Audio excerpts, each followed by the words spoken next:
పోలీసులు. అప్పుడే నిజాలు బయటపడతాయి అని చెప్పేసి కూడా తను చెప్తూ ఉన్నారు. Right, thank you Nirmala.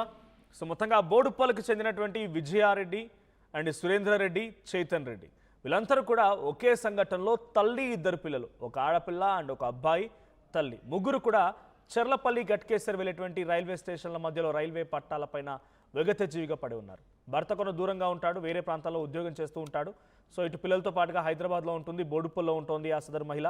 So వేరే కుటుంబీకులు కూడా ఉన్నారు, సంబంధిత బంధువులు కూడా ఉన్నారు. కానీ ఎప్పుడు ఏ రకంగా కూడా అనుమానంగా కనిపించలేదు మాకు, ఎప్పుడు అప్సెట్లో కనిపించలేదు, మూడ్ ఆఫ్లో ఎప్పుడు కనిపించలేదు, ఎప్పుడు చూసినా యాక్టివ్గా ఉండేది. ఆ పిల్లలు కూడా చాలా తెలివిగలవారు, వాళ్ళకి ఫ్యూచర్ గోల్స్ చాలా ఉండేవి. ఇలా జరుగుతుందని అనుకోలేదు. దీని వెనుక కేవలం వాళ్ళంతట వాళ్ళే బలమరణానికి పాల్పడే అవకాశం లేదు, ఏదో జరిగింది, ఏదో కుట్రకోణం దాగి ఉందన్నట్టుగా ఆ కుటుంబం ఆరోపిస్తోంది. ఇక్కడ ఫోటోలో చూస్తున్నారు, ఈ ఫోటోలో రైట్ సైడ్లో కనిపించినట్టు ఈ ముగ్గురు కూడా ఇప్పుడు ఒకే సంఘటనలో బలమరణానికి పాల్పడి మరణించినట్టుగా తెలుస్తోంది. సో రైలు కింద పడి ప్రాణాలు తీసుకున్నారు.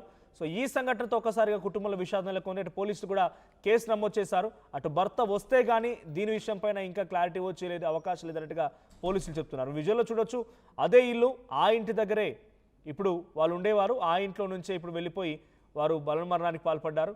సో అక్కడ ఫోటోలు చూస్తుంటే చాలా పెద్ద పిల్లలే, అంత ఈజీగా తల్లి చెప్పింది కదా అని చెప్పి వెంటనే తీసుకొని వెళ్ళిపోయి గతంలో చూస్తాం చాలా సంఘటనలే, తల్లి పిల్లల్ని హతమార్చింది, లేకుంటే పిల్లలతో కలిసి బలమరణానికి పాల్పడి చనిపోయిందని చెప్పి. అటువంటి సంఘటనలో చిన్న పిల్లలు, ఫస్ట్ సెకండ్ క్లాస్ వాళ్ళు చూసాం. కానీ ఇక్కడ చాలా పెద్ద పిల్లలు, ఇంటర్మీడియట్ చదువుకునే పిల్లలు ఉన్నారు, వాళ్ళకి ఫుల్ నాలెడ్జ్ ఉంది, అవగాహన ఉంది. మరి ఏం జరిగి ఉంటుందో తెలియాలి. కుటుంబ కలహాల కారణంగా ఉన్నాయా, లేదంటే ఆర్థిక ఇబ్బందుల కారణంగా ఉన్నాయా, లేదంటే ఇంకేదైనా చెప్పరానిది బయటికి చెప్పలేక ఈ రకంగా ఇబ్బంది పడిపోయి ఒకే సంఘటనలో ముగ్గురు మరణించారనేది ఇప్పుడు ఒక బిగ్గెస్ట్ క్వశ్చన్గా ఉంది. చూద్దాం మరి ఏం జరుగుతుందో. దారుణం జరిగింది. ఒకే కుటుంబంలో ముగ్గురు బలమరణానికి పాల్పడ్డారు, ఏకంగా రైలు కింద పడి ప్రాణాలు తీసుకున్నారు. సో ఈ సంఘటనలో ఒకే ఫ్యామిలీకి సంబంధించి ముగ్గురు మరణించడంతో ఆ ప్రాంతం అంతా విషాదంలో నెట్టివేయబడింది. చెర్లపల్లి నుంచి గట్కేసర్ వెళ్ళేటువంటి రైల్వే స్టేషన్ల మధ్యలో ఈ ఘటన చోటు చేసుకుంది. అయితే మృతులు బోడుప్పలకు చెందినటువంటి సురేంద్రరెడ్డి, విజయ, చేతన్ రెడ్డిగా గుర్తించారు. సో మృతదేహాలని పోస్ట్ మార్టం నిమిత్తం గాంధీ ఆసుపత్రి తరలించారు. ప్రస్తుతానికి ఈ సంఘటన పైన కేసు నమోదు చేసుకుని దర్యాప్తు ప్రారంభించారు. ఇక్కడ విజువల్లో చూస్తున్నాం, ఈ ముగ్గురే. సో ఇక్కడ మనం విజువల్లో చూస్తున్నట్టుగా సురేంద్రరెడ్డి, విజయ అండ్ చేతన్ రెడ్డి ముగ్గురు కూడా ఓ తల్లి, ఇద్దరు పిల్లలు. సో ఆ సంఘటనలో గట్కేసర్, బోడుప్పల్ నుంచి గట్కేసర్ వైపుకి వెళ్ళేటువంటి చెర్లపల్లి టు గట్కేసర్ మధ్య రైల్వే స్టేషన్, ఆ స్టేషన్ల మధ్యలో రైల్వే ట్రాక్పై వీరి యొక్క మృతదేహాలు లభించాయి. సో ప్రస్తుతానికి ఒకే కుటుంబానికి సంబంధించిన ముగ్గురు ఈ రకమైనటువంటి బలమరణానికి పాల్పడి మరణించడంతో ఏదైనా ఆర్థిక సమస్యలు ఉన్నాయా, లేదంటే కుటుంబ విభేదాలు ఉన్నాయా, ఎవరికి చెప్పకుండా చేయకుండా చెప్పా పెట్టకుండా, అక్కడ చిన్నపిల్లలు, వాళ్ళ పిల్లలు కూడా మరీ అంత చిన్నపిల్లలు ఏం కాదు, వాళ్ళకు ఒక అవగాహన ఉంటుంది. ఆ తల్లి ఏం చెప్తోంది, లేకపోతే ఎక్కడికి తీసుకెళ్తోంది, ఏం చేయాలనుకుంటుందో ఒక అవగాహన ఉండి ఉంటుంది. సో ఆ కుటుంబంలో ఏదైనా సమస్యలు ఉన్నాయా, లేకపోతే ఇంకేదైనా జరిగిందా తెలియదు. కానీ ఈ సంఘటన, ఇది సీసీటీవీ ఫోటో అని ఆ విజువల్లో చూస్తున్నారు, సీసీటీవీ ఫోటోకి సంబంధించి. సో తల్లి, ఇద్దరు పిల్లలు, అంత చిన్నపిల్లలు ఏం కాదు, కొంత అవగాహన ఉంది, ఏం జరుగుతుందని తెలుసుకోగలిగేటువంటి నాలెడ్జ్ ఉన్న వాళ్ళే. మరి ఎందుకు వాళ్ళు ఈ రకంగా చేయాల్సి వచ్చింది తెలుసుకునే ప్రయత్నించేద్దాం. మా ప్రతినిధి నిర్మల ఉన్నారు. నిర్మల, సో ఏంటి సురేందర్ రెడ్డి, విజయ, చేతన్ రెడ్డి ముగ్గురు కూడా ఒకే సంఘటనలో రైల్వే స్టేషన్ల మధ్యలో, అంటే చెర్లపల్లి గట్కేసర్ మధ్యలో రైల్వే పట్టాలపైనే వాళ్ళ మృతదేహాలు లభించాయి. ఏం జరిగింది అసలు, ఎందుకు ఈ రకంగా వాళ్ళు బలమరణానికి పాల్పడాల్సి వచ్చింది? కుటుంబ విభేదాల, ఆర్థిక సమస్యల? ఎస్ మనోజ్, విజయశాంతి రెడ్డి మదర్ అయినప్పటికీ విశాల్ రెడ్డి కొడుకు, చైతన్య రెడ్డి కూతురు. వీళ్ళు ముగ్గురు కూడా వాళ్ళు పట్టాలపైన ఈ రోజు తెల్లవారుజామున కూడా మరి గూడ్స్ రైలు లోకోకి సంబంధించిన పైలట్ మాత్రం వాళ్ళను గుర్తించడం కూడా జరిగింది. గుర్తించి వెంటనే పోలీసులకు సమాచారం ఇవ్వడంతో పోలీసులు అక్కడికి చేరుకున్నారు. యాక్చువల్ గా విజయశాంతి రెడ్డి భర్త ఎవరైతే ఉన్నారో అతను ఇక్కడ ఉండట్లేదు, నెల్లూరులో ఉంటున్నాడు. అయినప్పటికీ వాళ్ళకి ఎలాంటి ఆర్థిక సమస్యలు అయితే లేవు. విజయశాంతి రెడ్డి కూడా జాబ్ చేస్తుంది, ఇద్దరు పిల్లలు కూడా, ఒకరేమో Vishal Reddy inter second year చదువుతుండగా చైతన్య రెడ్డి మాత్రము ఇంటర్ ఫస్ట్ ఇయర్ చదువుతూ ఉంది. ఆ తర్వాత తను హస్బెండ్ అక్కడ నెల్లూరులో జాబ్ పర్పస్ లో కూడా అక్కడ ఉండడం బట్టి విజయశాంతి రెడ్డి అయితే ప్రస్తుతం వాళ్ళ అన్న కుటుంబంతో పాటు ఉంటున్నట్టుగా తెలుస్తుంది. బోడుప్పల్లో హరితహారం కాలనీకి చెందినటువంటి ఆ కాలనీలోనే వాళ్ళ అన్న కుటుంబంతో తను కలిసి ఉంటున్నట్టుగా తెలుస్తూ ఉంది. కానీ వీళ్ళకి ఎలాంటి ఆర్థిక సమస్యలు లేనప్పటికీ కూడా ఇద్దరు పిల్లలతో సహా అక్కడ రైలు పట్టాల పైన అలా విగత జీవులుగా పడి ఉండడం పట్ల కూడా విజయశాంతి రెడ్డి మరిది అలాగే వాళ్ళ అత్త ఇద్దరు కూడా కొన్ని అనుమానాలను మాత్రం వ్యక్తం చేస్తూ ఉన్నారు. ఎందుకంటే ఎప్పుడు కూడా వీళ్ళిద్దరికి భార్యాభర్తలు ఇద్దరికి కూడా మనస్పర్ధలు రాలేదు, అలాగని ఆర్థిక సమస్యలు లేవు, అలాగని గొడవలు లేవు. కానీ వాళ్ళ పుట్టింట్లో ఉంటుంది 5 సంవత్సరాలుగా కూడా వాళ్ళ అన్నతో పాటు కలిసి ఉంటున్నప్పటికీ కూడా మరి ఏం జరిగింది అనే కోణంలో వాళ్ళ మధ్య ఏమన్నా వాగ్వాదం జరిగిందా, అన్నా చెల్లెలకి మధ్య మాకు అనుమానాలు అయితే ఉన్నాయి. ఖచ్చితంగా వాళ్ళు బలవన్మరణానికి పాల్పడలేదు, మాకు అనుమానాలు ఉన్నాయని చెప్పేసి కూడా వాళ్ళైతే మరి కేసు నమోదు చేసినట్టుగా కూడా తెలుస్తూ ఉంది గట్కేసర్లో.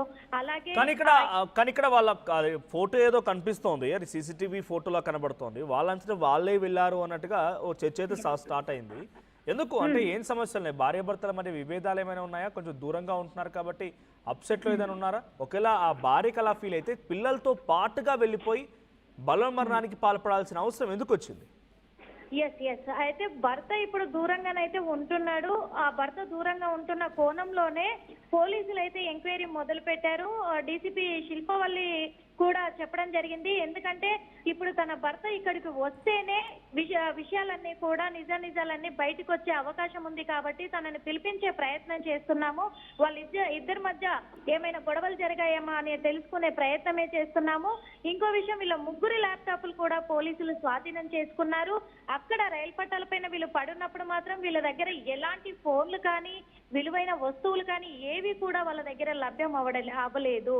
కాకపోతే వీళ్ళ పట్ల వీళ్ళ పుట్టింటి వాళ్ళతోనే ఏదైనా గొడవలు జరిగి ఉంటాయా అనే కోణంలో కూడా వాళ్ళు పరిశీలిస్తున్నామని చెప్తున్నారు. ఇంకొకటి, పోలీసులు తెలిపిన వివరాల ప్రకారము ఇక్కడ విజయశాంతి రెడ్డి బ్రదర్ కి కాల్ చేస్తూ ఉంటే కూడా ఫోన్ స్విచ్ ఆఫ్ లో పెట్టాడు, ఫోన్ కు అందుబాటులో లేడు అని కూడా పోలీసులు వెల్లడిస్తూ ఉన్నారు. మనోజ్, రైట్, వాళ్ళు ఫోన్లు పరిశీలించినప్పుడు కానీ లేకపోతే వాళ్ళ మూమెంట్స్ని గమనించినప్పుడు, ఎందుకంటే వాళ్ళు అన్న వాళ్ళతో ఉంటుంది విజయశాంతి రెడ్డి, సో ఈ నేపథ్యంలో వాళ్ళ అన్న వాళ్ళ దగ్గర నుంచి ఏదైనా ఈ విభేదాలు కానీ లేకపోతే ఏమైనా కన్వర్సేషన్స్ జరిగాయా? ఆ కుటుంబం ఏం చెప్తోంది?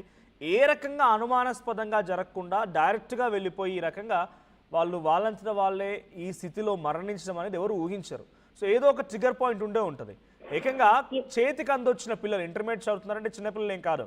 సో ఆ పిల్లల్ని కూడా తన వెంట తీసుకెళ్లి ఆ రైలు పట్టాల పైన విగత జీవిగా పడి ఉన్నటువంటి ఆ తల్లి వెనక ఏం దాగి ఉంది? అసలు ఆ కుటుంబం ఏమైనా చెప్తోందా? ఎప్పుడన్నా అబ్నార్మల్గా గమనించాము, అనుమానాస్పదంగా గమనించాము అనే విషయాన్ని ఎక్కడైనా చెప్తున్నారా? ఎస్ విజయశాంతి రెడ్డి మరిది మాత్రము తను చెప్తూ ఉన్నారు, లేదు, ఎందుకంటే ఇద్దరు పిల్లలు కూడా చాలా అంటే చాలా తెలివి కల్ల పిల్లలు. వాళ్ళిద్దరు కూడా చాలా మన సంస్కృతిని కలిగిన వాళ్ళకు లైఫ్ గోల్స్ కూడా చాలా ఉన్నాయి. వాళ్ళంత పిరికి వాళ్ళు కాదు. అందులో ఒకటి, విజయశాంతి రెడ్డి కూడా జాబ్ చేస్తుంది, తను నెలకి 80,000 సంపాదిస్తుంది. అలాంటిది వాళ్ళకు ఎలాంటివి కూడా ఇబ్బందులు లేవు. అయినప్పటికీ కూడా వాళ్ళ మధ్య ఏం జరిగింది అనే కోణంలో కూడా మేము మా అన్నకి కూడా ఫోన్ చేసి మాట్లాడిన ఈ సందర్భంలోనే కూడా మాకు ఎలాంటి గొడవలు జరగలేదు అంటున్నాడు ఓ పక్క. కానీ వీళ్ళ అన్నకి ఫోన్ చేసినట్టయితే విజయశాంతి రెడ్డి అన్నకి మేము ఫోన్ చేశాము. ఫోన్ చేసినప్పటి నుంచి కూడా, అంటే ఈ రోజు మాకు విషయం ఎప్పుడైతే తెలిసిందో అప్పటి నుంచి ఫోన్ చేస్తుంటే స్విచ్ ఆఫ్ వస్తుంది. వాళ్ళకు మధ్య ఏదో జరిగిందనే కోణంలో కూడా మాకు అనుమానాలు అయితే వస్తున్నాయి. ఇటు మా అన్నతో పాటు ఇప్పుడు విజయశాంతి రెడ్డి అన్నను బ్రదర్ ను కూడా విచారించాలి పోలీసులు, అప్పుడే నిజాలు బయటపడతాయి అని చెప్పేసి కూడా తను చెప్తూ ఉన్నారు. Right, thank you Nirmala. So మొత్తంగా బోడుప్పలకు చెందినటువంటి విజయారెడ్డి అండ్ సురేంద్రారెడ్డి, చైతన్ రెడ్డి, వీళ్ళందరూ కూడా ఒకే సంఘటనలో తల్లి, ఇద్దరు పిల్లలు, ఒక ఆడపిల్ల అండ్ ఒక అబ్బాయి, తల్లి, ముగ్గురు కూడా చెర్లపల్లి గట్కేసర్ వెళ్ళేటువంటి రైల్వే స్టేషన్ల మధ్యలో రైల్వే పట్టాలపైన విగత జీవిగా పడి ఉన్నారు. భర్త కొంత దూరంగా ఉంటాడు, వేరే ప్రాంతాల్లో ఉద్యోగం చేస్తూ ఉంటాడు. సో ఇటు పిల్లలతో పాటుగా హైదరాబాద్లో ఉంటుంది, బోడుప్పల్లో ఉంటుంది ఆ సదరు మహిళ. సో వేరే కుటుంబీకులు కూడా ఉన్నారు, సంబంధిత బంధువులు కూడా ఉన్నారు. కానీ ఎప్పుడు ఏ రకంగా కూడా అనుమానంగా కనిపించలేదు మాకు, ఎప్పుడు అప్సెట్లో కనిపించలేదు, మూడ్ ఆఫ్లో ఎప్పుడు కనిపించలేదు, ఎప్పుడు చూసినా యాక్టివ్గా ఉండేది. ఆ పిల్లలు కూడా చాలా తెలివిగలవారు, వాళ్ళకి ఫ్యూచర్ గోల్స్ చాలా ఉండేవి. ఇలా జరుగుతుందని అనుకోలేదు. దీని వెనుక కేవలం వాళ్ళంతటా వాళ్ళే బలమరణానికి పాల్పడే అవకాశం లేదు, ఏదో జరిగింది, ఏదో కుట్రకోణం దాగి ఉందన్నట్టుగా ఆ కుటుంబం ఆరోపిస్తోంది. ఇక్కడ ఫోటోలో చూస్తున్నారు, ఈ ఫోటోలో రైట్ సైడ్లో కనిపించినట్టు ఈ ముగ్గురు కూడా ఇప్పుడు ఒకే సంఘటనలో బలమరణానికి పాల్పడి మరణించినట్టుగా తెలుస్తోంది. సో రైలు కింద పడి ప్రాణాలు తీసుకున్నారు. సో ఈ సంఘటనతో ఒకసారిగా కుటుంబంలో విషాదం నెలకొని అటు పోలీసులు కూడా కేసు నమోదు చేశారు. అటు భర్త వస్తే కానీ దీని విషయం పైన ఇంకా క్లారిటీ వచ్చేది అవకాశం లేదన్నట్టుగా పోలీసులు చెప్తున్నారు. విజువల్లో చూడొచ్చు, అదే ఇల్లు, ఆ ఇంటి దగ్గరే ఇప్పుడు వాళ్ళు ఉండేవారు. ఆ ఇంట్లో నుంచే ఇప్పుడు వెళ్ళిపోయి వారు బలమరణానికి పాల్పడ్డారు. సో అక్కడ ఫోటోలు చూస్తుంటే చాలా పెద్ద పిల్లలే, అంత ఈజీగా తల్లి చెప్పింది కదా అని చెప్పి వెంటనే తీసుకొని వెళ్ళిపోయి గతంలో చూసాం చాలా సంఘటనలే, తల్లి పిల్లల్ని హతమార్చింది లేకుంటే పిల్లలతో కలిసి బలమరణానికి పాల్పడి చనిపోయిందని చెప్పి. అటువంటి సంఘటనలో చిన్న చిన్న పిల్లలు ఫస్ట్ సెకండ్ క్లాస్ వాళ్ళు చూసాం. కానీ ఇక్కడ చాలా పెద్ద పిల్లలు, ఇంటర్మీడియట్ చదువుకునే పిల్లలు ఉన్నారు. వాళ్ళకి ఫుల్ నాలెడ్జ్ ఉంది, అవగాహన ఉంది. మరి ఏం జరిగి ఉంటుందో తెలియాలి.